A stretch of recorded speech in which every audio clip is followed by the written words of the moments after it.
같이 한번 인사하겠습니다. 앞뒤 좌우를 향해서. 매일 그리스도. 네, 날씨가 너무 시원하죠 오늘. 네, 좋은 아침입니다. 왜 좋은 아침입니까? 예배할 수 있기 때문에. 오늘도 주신 말씀을 통하여 하나님의 은혜를 누리시고 하나님의 언약을 붙드는 시간 되기를 예수 이름으로 축원을 드립니다. 지난주에는 헌금에 대해서 말씀하신 그리스도인데 오늘은 또 교회에 대해서 말씀하신 그리스도. 가장 중요한 부분들이 될 수 있습니다.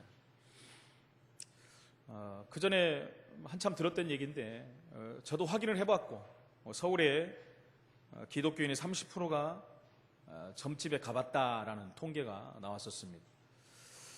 저는 처음에 거짓말인 줄 알았습니다. 그럴 수가 있느냐 아무리 그래도. 그런데 제가 가서 확인해 보니까 맞더라고요. 많은 사람들이 충격을 받을 수도 있습니다. 또 새로 오신 새 가족들은 더 충격을 받을 수도 있겠지요. 근데 그 중에 집사님들도 있다고 합니다.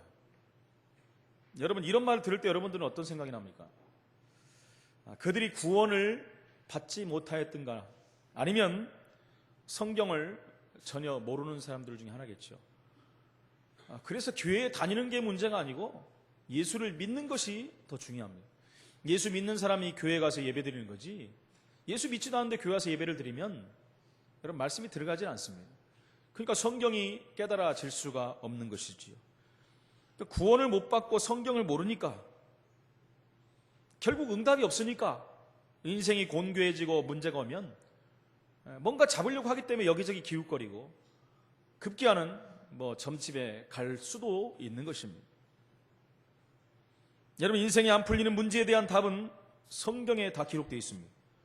성경을 모르니까 답이 안 나오고 답답한 인생을 살 수밖에 없는 것입니다. 마지막 때 이 세상이 어떻게 될 것인가 성경에 낱낱이 기록되고 있습니다. 성경에서 그 답을 말씀하고 있는 것입니다. 오늘 본문 말씀처럼 성전이 무너질 것이라고 했습니다. 어느 정도요? 돌 위에 돌 하나도 남지 않고 예루살렘 성전이 완전히 무너질 것을 예수님이 예언을 했습니다. 그 말씀대로 무너졌는데 이스라엘이 지금도 그 성전을 찾지 못하고 있습니다. 여러분 이스라엘이 마음만 먹으면 모든 것을 다 하는 나라예요. 그렇죠? 그 아랍의 그 수억이 되는 그 나라들이 전쟁을 일으켰고 이스라엘을 삼키려고 했는데도 6일 만에 전쟁을 끝낸 사람들입니다.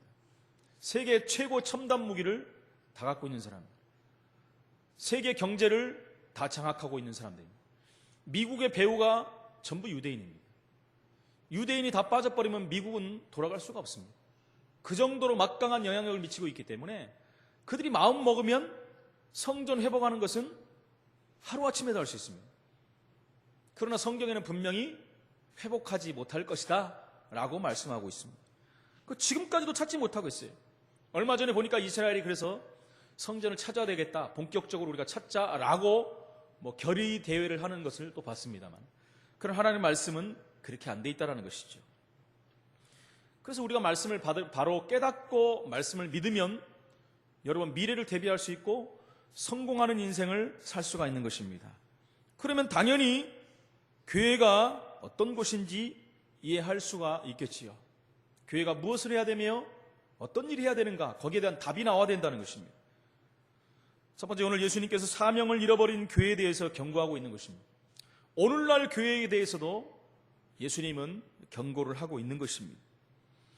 여러분, 무너질 성전은 어떤 성전이었습니까? 그 예루살렘이 성전이 무너지고 그곳에 희한하게 여러분 이해가 됩니까? 마호메트 성전이, 마호메트 신전이 서 있는 것입니다. 이슬람 성전이, 이슬람 그 성전이 세워져 있는 것입니다. 여러분 이해가 할 수 있습니까, 여러분? 그것도 이스라엘 중심 예루살렘, 이스라엘 수도 예루살렘에 성전이 서 있는 것이 아니라 신전이 서 있다는 것입니다. 제가 가보고서 깜짝 놀랐어요. 저도 이해가 안 가더라고요. 성경을 보고 이해가 갔지요. 여러분 이스라엘에게 아랍 사람들은 상대가 안 될 정도였어요. 근데 이스라엘의 심장부에 들어와서 마호메트 신전이 서 있는데 그것을 빼앗지를 못하고 있는 거예요. 성경이 분명히 그렇게 말하고 있거든요. 여러분 마호메트를 믿는 이스라엘 이스마엘의 후손들은 그 예루살렘 신전이 세계 3대 성지 중에 하나입니다. 그것을 빼앗기면 그들은요, 모든 나라권들이 다 전쟁을 일으킨다고 했어요. 세계 3차 대전이 일어난다고까지 많은 사람들은 예언을 하고 있습니다. 중동의 불씨가 되고 있죠. 그래서 세계 전쟁은 거기서부터 일어날 것이다 라고 말하는 사람들도 많이 나오고 있습니다. 여러분, 그렇게 볼 때 하나님 말씀이 얼마나 정확합니까, 여러분? 돌 위에 돌 하나도 남지 않고 다 쓰러지고 다시는 재건하지 못할 것이다. 예수님이 말씀한 것입니다. 여러분, 이스라엘의 첫 번째 성전은 우리가 알지 않습니까? 솔로몬 성전이 있었습니다. BC 600년경에 그 솔로몬 성전이 완전히 파괴됐죠. 얼마나 아름답게 지어진 성전입니까? 다윗 왕이 인생 전체를 걸고 성전 지을 준비를 완벽하게 만들어놨잖아요. 너무나 많은 은금 폐물들이 왔기 때문에 그만 갖고 오라고 할 정도로 차고 넘치는 복을 받고 그 아들 솔로몬 때의 성전을 지은 것입니다. 그 성전을 짓고 하나님 앞에 천번제를 드리면서 솔로몬이 세상의 어떤 군왕들보다 어떤 지혜자들보다 뛰어난 지혜를 하나님께로부터 받은 왕이에요. 부귀 영화를 누린 왕이었습니다. 그리고 큰 찬양대들이 서서 찬양을 울려 펴지는 그런 성전이었습니다. 그런데 나라가 부강해지고 태평성대가 오면서 여러분, 문제가 오기 시작한 것입니다. 그러면서 교회가 사명을 잃어버린 거예요. 여러분, 신앙 교회가 들어가고 복음이 전해지고 그 나라가 복음화되면 희한하게 그때부터는요, 복음 들어가는 나라마다 세계를 정복하는 나라가 됐거든요. 태평성대, 그야말로 그런 때가 오면 이상하게 거꾸로 이제 신앙이 약해집니다. 어렵고 힘들고 핍박할 때는 신앙이 계속 세워가는데, 여러분, 신앙생활가 편안할 때는요, 결국 거꾸로 복음이 희미해지는 것을 볼 수가 있는 것이죠. 그러면서 교회가 사명을 잃어버리고, 문제는 교회입니다, 여러분. 교회가 사명을 잊어버리면서 영적 문제가 시작이 되는 것입니다.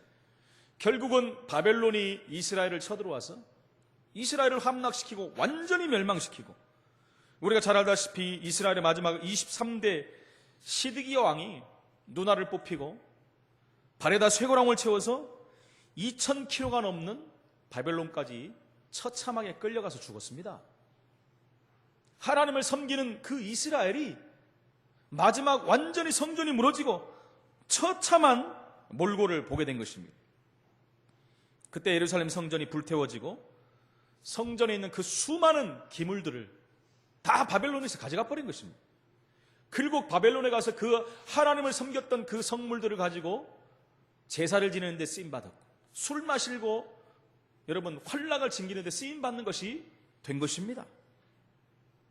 그때가 바로 주전 600년경입니다. 그러니까 한번 보십시오. 성전이 완전히 무너지니까 이스라엘 전체도 다 무너진 것입니다. 포로가 되고 이스라엘 자체가 없어진 것입니다. 이미 북이스라엘은 아수르에게 완전히 점령이 되어버렸고, 남유다는 바벨론의 포로로 끌려간 것입니다. 그런데 이스라엘 사람들은 거기서 다시 기도하기 시작한 것이죠. 여러분, 핍박이 오고 어려울 때 신앙이 또 새롭게 시작되는 것입니다. 우리가 잘 아는 에스겔이라든가 예레미야, 다니엘, 이사야, 이런 유명한 선지자들이 이때 나온 것입니다. 우리가 아다시피 시대의 인물들이 그때 다 나온 것입니다. 그들이 성전 회복을 위해서, 이스라엘 회복을 위해서 얼마나 많은 기도를 했습니다. 하나님이 이미 예언을 통해서 이스라엘이 회복될 것을 말씀하셨고요. 결국은 이스라엘이 회복되고 성전도 회복되는 사건이 오지요. 바로 두 번째 스룹바벨 성전이 세워지는 것을 우리는 압니다. 여러분, 갑자기 어느 날 고레스라는 왕이 나타나서 메대 바사를 통치하면서 이스라엘 사람들은 본국으로 다 돌아가라. 여러분, 이해가 안 되는 일이 생긴 것입니다. 다 돌아가라고 그랬습니다. 심지어 성전 지을 것까지도 다 준비해갖고 보낸 것입니다. 하나님이 하신 것이죠. 그래서 지어진 성전이 제2성전입니다. 스룹바벨이 졌기 때문에, 스룹바벨이 주도를 해서 졌기 때문에 스룹바벨 성전이다, 이렇게 명명한 것입니다. 아름답게 지었지요. 이스라엘이 회복된 것입니다. 여러분, 교회가 회복되면 다 회복되는 것입니다. 교회가 사명을 잃어버리면 다 무너지는 것입니다. 여러분, 세 번째 성전은 바로 헤롯이 세운 성전입니다. 오늘 무너진 그 성전을 말하는 것이죠. 이스라엘에 또 문제가 온 것이죠. 교회가 사명을 상실했습니다. 이스라엘 민족이 무너지기 시작하면서 이제는 로마의 속국이 된 것입니다. 로마에 속한 나라가 됐다는 것입니다. 나라 자체가 없어지는 것입니다. 그때 로마 황제가 황제의 칭호를 우리가 가이사라고 하지 않습니까? 가이사. 몇 주 전에 말씀드렸던 것처럼 애굽의 황제의 칭호는 바로. 그러니까 바로 왕 하면 틀린 말이라고 했습니다. 가이사 황제 이 말도 틀리는 것입니다. 황제면 황제, 가이사면 가이사 이렇게 불러야 되는 것이죠. 이스라엘을 점령한 로마의 가이사가 또 시간이 돼가지고 이스라엘을 방문하게 된 것입니다. 이때 어떤 사람이 그 황제 앞에 황제 지나가는 길목 앞에서 제사를 드린 것입니다. 깜짝 놀래가지고 무슨 일이냐 이게. 그 사람이 황제는 신이기 때문에 제사를 예배를 받아야 된다. 얼마나 높였는지 황제가 요즘 말로 뿅 가버린 것입니다. 내가 정말 신이냐? 그랬더니 신이라는 거예요. 세계를 정복한 당신이야말로 신이다. 기분이 얼마나 좋았는지 이 사람에게 물어봅니다. 너가 원하는 것이 무엇이냐? 원하는 것을 내가 다 들어주겠다. 했더니 그 사람이 말하는 것이 이스라엘의 임금을 시켜달라는 거예요. 이스라엘에. 그럼 그렇게 하겠다. 그날로부터 이스라엘의 임금이 된 것입니다. 그래서 그 사람이 바로 헤롯이라는 사람. 헤롯 왕이 그렇게 해가지고 이스라엘의 왕이 된 것이죠. 왕이 되고 나니까 이스라엘의 모든 사람들이 반대를 하고 일어난 것입니다. 이스라엘의 왕은 우리가 잘 알다시피 베냐민 지파에서만 나오게 되어 있습니다. 근데 이 사람은요, 베냐민 지파도 아닙니다. 이스라엘 정식 12지파에 속한 사람도 아닙니다. 우리가 잘 아는 에서의 후손입니다. 에돔 족속이에요. 이스라엘에서는 쳐주지도 않는 사람입니다. 근데 그 족속의 사람이 왕이 되니까 아무리 속국이 됐지만 이스라엘 사람들이 다 들고 일어난 것입니다. 그래서 헤롯 왕이 연구를 시작해요. 고민한 겁니다. 이 사람들이 어떻게 하면 환심을 살 수 있겠는가? 그래서 궁리하다 생각한 것이 이스라엘 사람들은 성전 중심으로 살고 성전을 너무나 귀하게 여기는구나. 성전을 내가 최고 멋있게 져야 되겠다. 기존에 있던 스룹바벨 성전을 무너뜨리고 헤롯 성전을 지은 것입니다. 자그마치 여러분 50년 동안 성전을 지은 거예요. 정말 아름다운 성전을 지은 것입니다. 여러분 이렇게 헐고 지은 성전이 시작부터 문제가 있는 거 아니겠습니까? 하나님이 원하시지 않는 성전, 이미 서 있는 성전을 무너뜨리고 인간의 욕망에 의해서 지어진 성전, 하나님이 기뻐하시지 않는 성전이라는 것이죠. 여러분 우리가 빨리 감을 잡아야 됩니다. 하나님이 기뻐하지 않는 성전은 쓸모가 없는 것입니다. 그 성전에서 갖가지 권력과 갖가지 부정이 다 나온 것입니다. 그런데 예수님께서 오늘 예언하시기를 돌 위에 돌 하나도 남지 않을 것이다. 완전히 무너질 것이라고 예수님이 말씀한 것입니다. 이 말씀의 예언대로 AD 70년에 로마 디도 장군에 의해서 이스라엘은 함락되고 불살림을 당하고 그리고 완전히 무너진 것입니다. 돌 위에 돌 하나도 남지 않고, 제가 자주 말씀드린다마는 어떻게 돌 위에 돌 하나도 남지 않고 다 무너지겠습니까? 근데 하나님 말씀이 기가 막히게 성취됩니다. 여러분. 그때 그 전쟁 중에 소문이 돈 것입니다. 예루살렘 성전 그 벽 사이사이에 금들이 다 들어가 있다는 소문이 드는 거예요. 그러니까 로마 군인들이 예루살렘을 정복하고 나서 이제 그 금을 찾기 위해서 돌 하나씩 다 떼어본 것입니다. 금을 찾으려고. 금이 있었겠습니까? 여러분, 금이 없었죠. 그래서 하나님 말씀이 이렇게도 엄청나게 성취가 된 것을 확인할 수가 있다는 것이죠. 여러분, 그러나 우리가 올바른 예배를 통해서 우리가 사실 모든 것이 회복된다는 것을 알아야 돼요. 성전 자체가 이렇게 됐기 때문에 올바른 예배가 될 수가 없는 거예요. 헤롯이 하나님 믿지 않는 사람이 서가지고 온갖 거기에서 부정과 또 권력을 휘둘렀기 때문에 하나님이 그 예배를 받을 수가 없었다는 것입니다.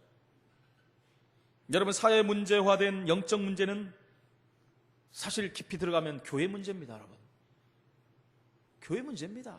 며칠 전에 요즘에 세상을 떠들썩하게 하는 또 수원에서 여러분 잘 알다시피 이렇게 토막 살인 내는 그런 끔찍한 일들이 벌어지지 않았습니까? 여러분, 교회 문제입니다. 그 사람이 복음을 들었더라면. 어제 해외 토픽을 보니까 미국에는 8년 동안 40 몇 명을 살인한 살인범이 붙잡혔어요. 이건 교회 문제입니다. 그 사람은 누가 봐도 정신 문제예요. 사람을 죽일 때 쾌감을 느낀다는 거예요.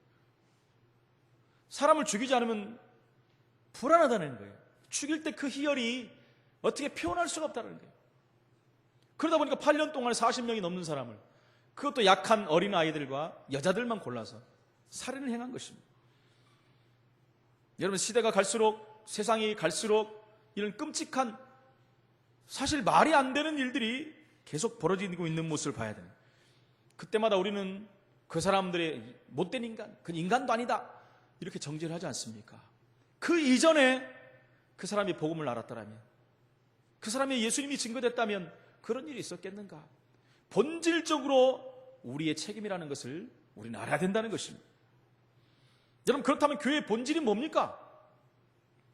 마태복음 16장 13절로 20절에 가이사 빌립보 지방에 있을 때 예수님이 물어보지 않습니다. 저 수많은 사람들이 나를 누구라 하느냐? 많은 사람들이 예수님을 따라다녔지만 정확한 예수를 몰랐어요. 어떤 사람은 예레미야, 어떤 사람은 엘리야, 어떤 사람은 세례 요한, 어떤 사람은 선지자 중에 하나라고 말합니다. 예수님을 잘못 알고 있는 거예요. 그런 요소는 있지만 예수님의 본질은 그것이 아닙니다. 예수님의 본질을 모르니까 신학교에서 민중의 이름으로 기도하고 있고요. 예수가 그리스도라는 사실의 본질을 모르니까 여러분, 신학교에서 분란이 일어나는 일들이 벌어지고요. 교회 밖에도 구원이 있다라고 말하는 통탄할 일들이 지금 현 시대에 벌어지고 있는 것입니다. 그래서 전 세계 목회자들부터 교회의 본질을 회복해야 됩니다. 아니, 저 자신부터, 우리 성함교회 성도들부터 이 교회의 본질이 회복되어야 되는 것입니다. 여러분, 교인이 복음을 제대로 받지 못해서 결국 그렇게 될 수밖에 없는 것입니다. 문제가 오면 해결이 안 되니까 다른 것을 붙잡는 거예요. 분명히 그리스도 안에 모든 것이 다 있는, 그리스도는 모든 문제 해답이라고 말했는데 여러분, 그것은 지식적으로 끝나버리는 거예요. 실제 문제가 오고 어려움이 올 때 그리스도를 붙잡지 못하는 것이 현실인 것입니다. 현실을 붙잡고 상황을 붙잡고 인본주의를 쓰고 불신앙하다가 무너져 버리는 것입니다. 그래서 우리는 두 번째, 올바른 교회의 사명을 감당해야 됩니다. 우리는 교회의 일원이기 때문에, 그리스도를 머리로 모든 성도가 한 지체이기 때문에 그리스도의 몸을 세워가는 지체예요. 나만 빼고가 아닙니다. 모두가 하나가 돼야 되는 거예요. 그래서 교회는요, 상하 좌우가 없어요. 다 동등합니다. 다 동등해요. 교회 안에서 돈 있는 사람 없는 사람 구분하면 안 돼요. 지방을 구분하면 안 돼요. 배운 것 가지고 구분하면 안 됩니다. 다 하나님 안에서 한 지체, 한 몸이라는 것입니다. 그래서 올바른 교회의 사명을 우리는 감당해야 돼요. 교회는 여러분 영적 문제를 해결하는 것입니다. 세상은 영적 문제 자체가 뭔지를 모릅니다. 창세기 3장 사건이 여러분 신합니까? 옛날 이야기입니까? 그렇게 말하는 사람들이 있다니까요. 모세의 영역은 신화다? 천만의 말씀이지. 그분에게 영적 문제가 한번 당해봐야 합니다. 당해봐야지 알지요. 모르니까. 사단의 숨은 전략으로 그대로 지금도 이 창세기 3장 사건이 여러분 재현되고 있지 않습니까? 창세기 6장 11장 옛날 이야기입니까 여러분? 실제 지금도 일어나고 있고 가정, 가문, 사회, 개인 모든 것을 무너뜨리고 있다는 것입니다. 거짓 능력을 행하면서. 그래서 이 복음 전할 책임이 교회에 있다는 것입니다. 그것으로 끝나는 것이 아니라 창세기 3장, 사도행전 13장, 16장, 19장 무속과 점술, 역술이 거짓 문화를 가지고 인간의 마음, 생각, 영적인 모든 것을 장악해버렸어요. 수십만의 무속인들이 골목골목을 누비고 있고 이단 사이비가 사람들을 미혹하고 있고 다른 종교들이 큰 행사를 하면서 교회를 우습게 보고 있는 이런 시대라는 것입니다. 가문에 흐르는 가정에 숨겨진 개인이 당하는 영적 문제가 있는데요, 이 영적 문제를 해결할 수가 없어요. 거짓 축복 가지고 제사 지내라, 우상 숭배하라, 고사 지내라, 부적 붙여라, 날짜 잡아라, 전부 거짓 축복 가지고. 여러분, 처음부터 문제가 오는 게 아닙니다. 뭔가 증거가 있거든요. 그러니까 그걸 붙잡고 사람들이 그 거짓 축복 속으로 들어가는 거예요. 그게 미끼라는 것입니다. 사단이 쳐놓은 미끼 속에 들어가고 인간이 다 무너져 버린 것입니다.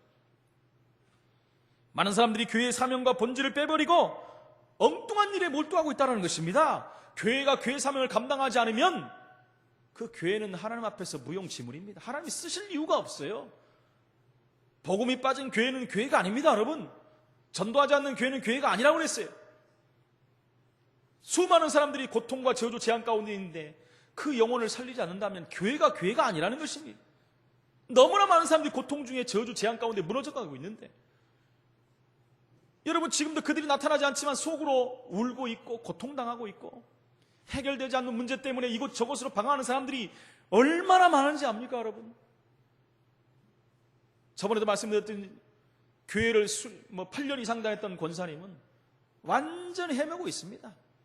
전부 우리에게 거짓말하고 예배드리러 간 날 그날도 다른 데 삼겹살 먹으러 가버렸어요. 영적 문제가 와갖고 지금 고통당하고 있습니다. 뭐가 뭔지 몰라요. 말씀이 없고 여러분, 신비한 것만 쫓다 보니까 인생이 허무하고 다 무너져 버리는 것이죠. 얼마나 안타깝습니다. 반면에 여러분, 지난주에 만났던 제가 말씀드린 35살 그 친구는 하나님 나라로 갔습니다. 여러분. 제가 임종예배 드리고 와서 1시간 만에 갔어요. 얼마나 감사합니까, 여러분? 막판이지만 여러분, 복음 받고 구원받고 갔어요. 여러분, 1시간 전에 하나님 저를 불러갖고 또 하필이면 제가 그 병원에 있었겠습니까? 급하다고 오라고 그랬는데 바로 위층에 있던 거예요. 올라가서 다시 한번 구원을 확인시키고 임종예배를 드리고 돌아왔더니 1시간 만에 하나님 불러가셨어요. 그런 복음이 생명을 살리고 모든 것을 살리는 거예요. 복음이 아니면 그들을 살릴 수 있습니까, 여러분? 그들이 가는 모습을 그냥 보고 안타까워할 텐데. 그 어머니는 복음을 받았기 때문에 안타까운 심정으로 저를 부르는 게 빨리 오시라고, 빨리 오시라.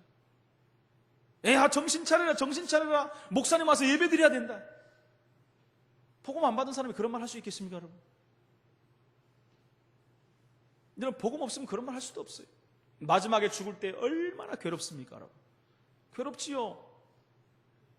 내가 죽어가고 있는데 얼마나 힘듭니까? 어디로 가는지를 모르는데요. 그런데 흑암이 와서 덮치는데요. 어떻게 되겠습니까? 지금도 이렇게 죽어가는 고통당하는 사람들이 너무너무 많습니다. 멀리 볼 곳도 없이 우리 일곱 현장을 보면 너무나 그런 사람들이 많아요, 여러분. 여러분, 그 문제를 해결할 수 없기 때문에 지금도 방황하고 고통 가운데 사고를 치고 자살하는 사람들이 너무나 많습니다. 우리 성함교회가 왜 여기 세워졌습니까, 여러분? 이 지역에 수많은 교회가 있는데 교회의 공예 시대가 되기 위해서 우리를 또 불렀습니까, 여러분? 하나님의 이유가 있고 목적이 있어서 우리를 부른 거예요. 그렇다면 또 우리가 똑같이 프로그램 앞세우고 다른 거 하고 복음 희미하고 그런다면 하나님이 뭐라고 생각하시겠습니까? 우리 교회의 첫 번째 목적은 생명 살리는 것입니다, 여러분. 생명 살리려면 여러분들이 본질이 회복이 돼야 돼요. 우리 교회의 본질이 회복돼야지 살릴 수가 있는 것입니다. 그래서 세 번째, 절대로 하나님의 교회는 무너지지 않습니다, 여러분. 하나님의 교회가 아니니까 무너지는 것이죠. 그 증거가 마태복음 16장 16절, 17절, 19절에 나오지 않습니까? 주는 그리스도시요 살아계신 하나님의 아들이십니다. 사람들이 다 나를 그렇게 알고 있는데 너희는 나를 누구라고 하느냐? 이 일곱 지역 교회가 수많은 교회들이 있고 수천 명이 출석하는 교회가 있고 역사가 오래된 교회들이 있는데 그 교회 성도들이 나를 누구라고 하느냐? 그렇다면 너희는 나를 누구라고 하느냐? 여기에 대한 정확한 답이 나와야 된다는 거예요. 주는 그리스도시요 살아계신 하나님의 아들이십니다. 이렇게 고백한 베드로에게 바요나 시모나 내가 복이 있구나. 내가 이 반석에 내 교회를 세우겠다라고 말씀했어요. 그 말씀이 성취된 것입니다. 무너질 수가 없는 거예요. 예수님이 직접 세운 교회이기 때문에 무너질 수가 없어요. 로마 황제 10명이 일어나 복음을 없애려고 했으나 실패했습니다. 10명이 복음을 막으려고 했어요. 교회를 완전히 무너뜨리려고 했어요. 교회가 무너진 것이 아니라 그 10명의 황제가 다 무너진 것입니다. 여러분, 복음을 막으면 산산이 부서진다고 성경은 말씀하고 있습니다. 결국 AD 313년에 로마는 기독교를 국교로 선언할 수밖에 없었습니다. 250년 만에 콘스탄틴 황제가 손을 들었어요. 그래서 국교로 세워버린 것입니다. 여러분, 그런 일이 있을 수가 있습니까? 기독교가 힘이 하나도 없는데 무슨 힘이 있습니까? 다 노예인데 지금. 근데 250년 만에 기독교가 국교가 됐어요. 하나님이 하신 일입니다. 복음 가진 교회를 하나님이 세우시는 것입니다. 막강한 힘으로 히틀러 등 독재자 공산주의가 교회를 막으려고 했습니다. 어떤 사상도 교회를 막을 수 없습니다. 어떤 정권을 잡은 자나 독재자도 교회를 막을 수가 없어요. 분명히 음부의 권세가 너를 해치 못할 것이다. 흑암세력 악한 영들이 교회를 무너뜨릴 수 없다라는 것입니다. 여러분, 일제시대 때 교회를 신사참배시키려고 몸부림쳤습니다. 신사참배 모든 교회가 합하면 교회는 무너지는 것입니다. 그러나 어떤 일이 벌어졌습니까, 여러분? 어느 날 갑자기 일본이 무너지고 단 한 번에 히로시마 나가사키의 원자폭탄이 투하됨으로 말해 한 번에 끝난 것이 하나님이 하신 일입니다, 여러분. 어떻게 감히 교회를 이길 수 있습니까? 너는 베드로라 내 반석 위에 내 교회를 세우겠다. 하나님이 세운 교회예요, 여러분. 하나님이 세운 교회를 사람이 무너뜨릴 수가 없습니다. 분명히 그렇습니다. 여러분, 저와 여러분이 이 부분들을 기억해야 돼요. 그래서 올바른 교회만 되면 여러분 가만히 있어도 축복은 따라오게 되어 있는 거예요.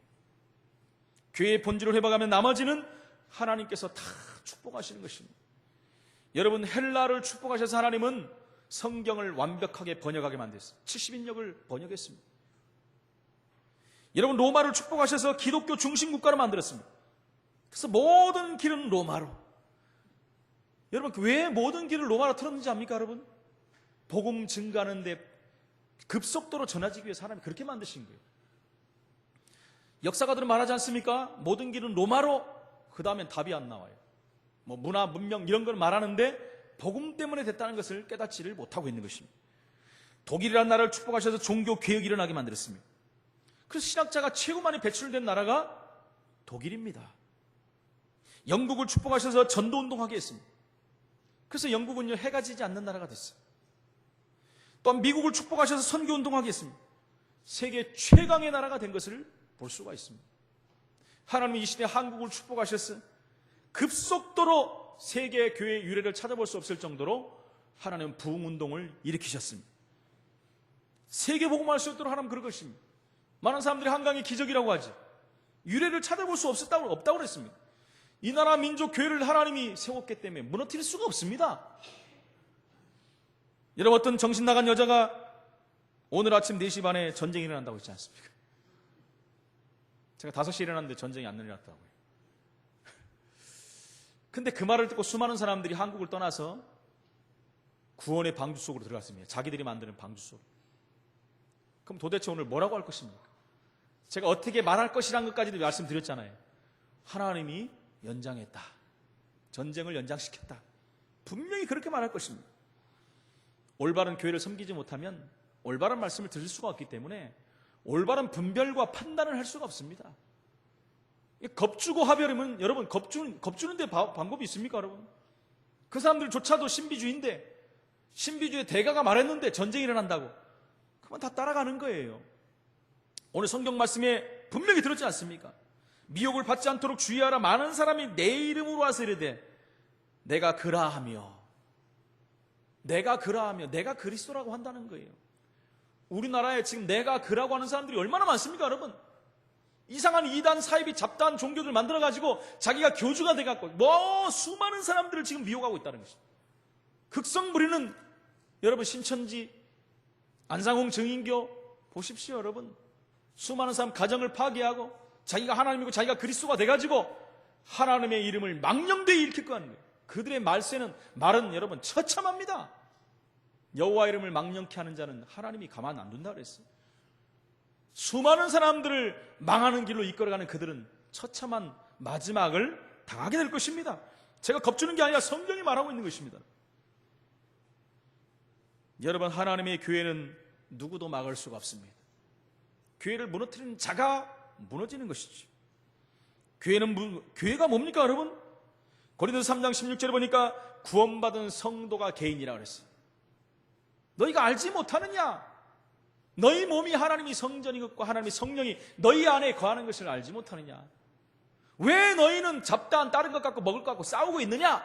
지금 고린도 교인들에게 지금 그거 말하고 있는 거예요. 바울이 답답해가지고 너희 신분이 누구냐?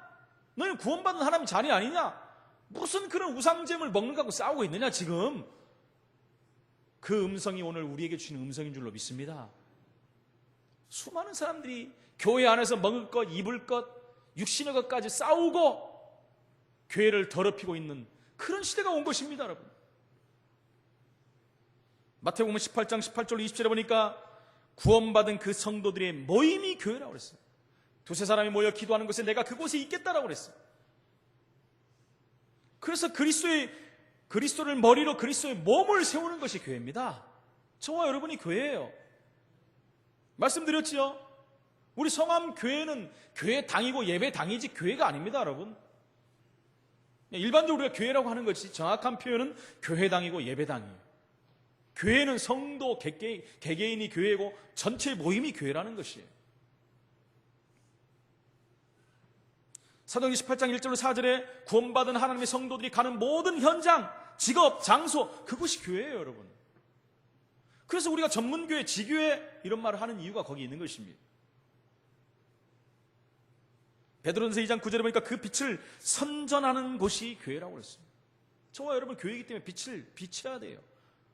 일어나 빛을 발하라고 말합니다. 너희는 왕같은 제사장이라고 말합니다. 왜 자꾸 이런 말씀합니까? 우리의 사명이 뭔지를 알라는 거예요. 너희가 누구냐는 것을 알으라는 것입니다. 지금 실제적인 이 교회의 축복을 누리시기를 예수 이름으로 축원을 드립니다. 결론적으로 말씀드립니다. 우리가 교회를 바로 이해한다면 우리의 가문, 가정, 개인, 영적 문제는 해결되는 것입니다.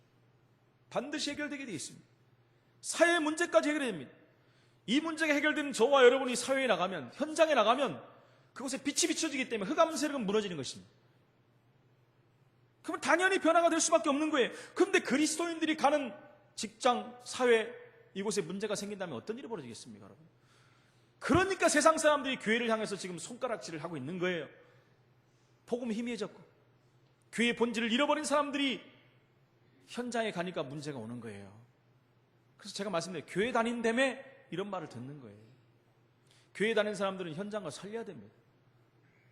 그래서 예배를 통해서 은혜 받고 힘을 얻고 말씀 받고 나가서 현장을 살려야 되는 거예요. 구원받은 하나님 자녀가 가는 모든 현장의 흑암색이 다 무너져야 돼요. 그들의 문제가 해결돼야 돼요. 하나님 나라가 임해야 되는 것이 그것이 당연한 얘기입니다.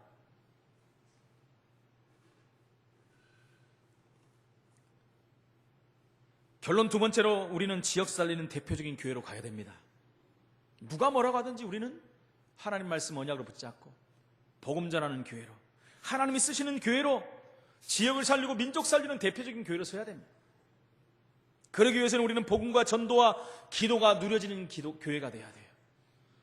그 핵이 뭡니까? 복음, 기도, 전도예요. 이것이 사실적으로 누려져야 됩니다. 그런데 복음의 복자를 모르는 사람들이 얼마나 많은지 압니까, 여러분? 저와 여러분은 복음을 여러분 계속해서 들어가고 뿌리를 내려야 돼요. 체질을 각인화시켜야 돼요. 그 복음 붙잡고 현장을 가서 살려야 되는 것이. 우리 힘이 없기 때문에 기도할 때 하나님은 우리에게 성령 충만 주신다고 말씀합니다. 더 중요한 건 뭡니까? 저와 여러분들이, 우리 성도들이 복음과 기도와 전도로 원네스가 돼야 돼요. 하나가 돼야 돼요. 여러분 저 위에 작년에서부터 밑에 우리 태아 영화부까지 복음 안에서 하나 되면 끝나는 것입니다. 한 복음으로, 하나의 기도로 우리가 하는 모든 현장에 중심을 담고 있다면 하나님은 지역 살리는 대표적인 교회로 반드시 세울 것입니다. 그리고 우리 교회는요, 믿음 회복하는 교회가 돼야 합니다. 믿음 회복하는 교회가 돼요. 우리 교회는 부족하고 연약하다 그런 말 하면 안 됩니다. 여러분, 그거는 하나님의 능력을 무시하는 거예요. 없다고도 하지 말아야 돼요. 하나님은 다 가지고 계십니다. 그래서 입을 크게 벌리고 기도해야 돼요. 제가 아까 권사님 기도하시지 않습니까? 그릇을 준비해야 돼. 그릇을. 세상적인 여러분 계산법은 교회에서 하면 안 됩니다. 그럼 세상적인 계산법대로 하나님은 응답하세요. 세상 계산을 초월하는 기도를 해야 됩니다, 여러분. 그렇다고 해서 말도 안 되는 짓을 하라는 게 아니죠. 하나님의 능력은 한이 없으십니다. 하나님 능력 있는 하나님을 믿기로 원하십니다. 여러분, 성령이 역사하면 되는 거예요. 그래서 우리 없다는 말 하면 안 됩니다. 부족하면 안 됩니다. 그래서 본격 우리는요, 렘넌트가 하는 일은 무조건 도와야 돼요. 그죠? 전도자가 하는 일은 도와야 됩니다. 선교사가 굶고 있다, 도와야 됩니다. 이것이 하나님의 계획이고 목적입니다. 여러분 오늘 들어오시면서 헌금 봉투를 받았을 겁니다. 우리 맨날 헌금 봉투 이렇게 많이 넣지? 여러분 축복받는 응답입니다, 여러분. 1년에 한 번 하는 선교대회를 2월 달에 개최합니다. 여러분, 가서 하는 선교가 중요하지만 보내는 선교사는 더 중요합니다. 여러분, 선교 현장을 바라보면, 여러분들이 한 번만 선교 현장 갔다 와보면 마음, 생각, 기도 제목 다 바뀝니다. 여러분, 우리는 갈 수 없기 때문에 이것을 보내는 선교사의 역할을 감당해야 돼요. 그래서 우리가 그냥 막 선교만 하는 게 아니라 기도하면서 해야 된다는 거예요. 제 말은 많이 하라 그런 말이 아닙니다. 이유를 알고 기도하면서 해라는 얘기입니다. 우리의 마음을 담고 기도한다면 우리가 기도하는 그 현장의 선교사들은 얼마나 힘을 얻겠습니까? 그래서 지역을 살리며 미래의 렘넌트를 살리고 현장에 나가는 선교사를 살리고 렘넌트를 세워서 본격적인 전도운동 시대를 열어야 됩니다.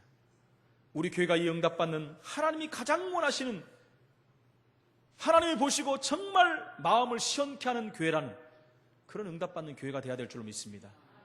이 언약 붙잡고 또 한 주간 기도하면서 사실적인 응답을 누리는 귀한 시간 되기를 예수 이름으로 축원을 드립니다. 하나님 은혜를 감사합니다.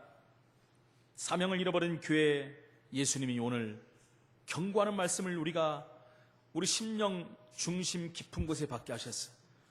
우리 교회가 시대적인 하나님이 원하시는, 하나님 쓰시는 교회, 지역을 살리는 교회의 모델이 될 수 있도록 하나님 복음으로, 전도로, 기도로 하나 될 수 있도록 주님이 인도하여 주옵소서.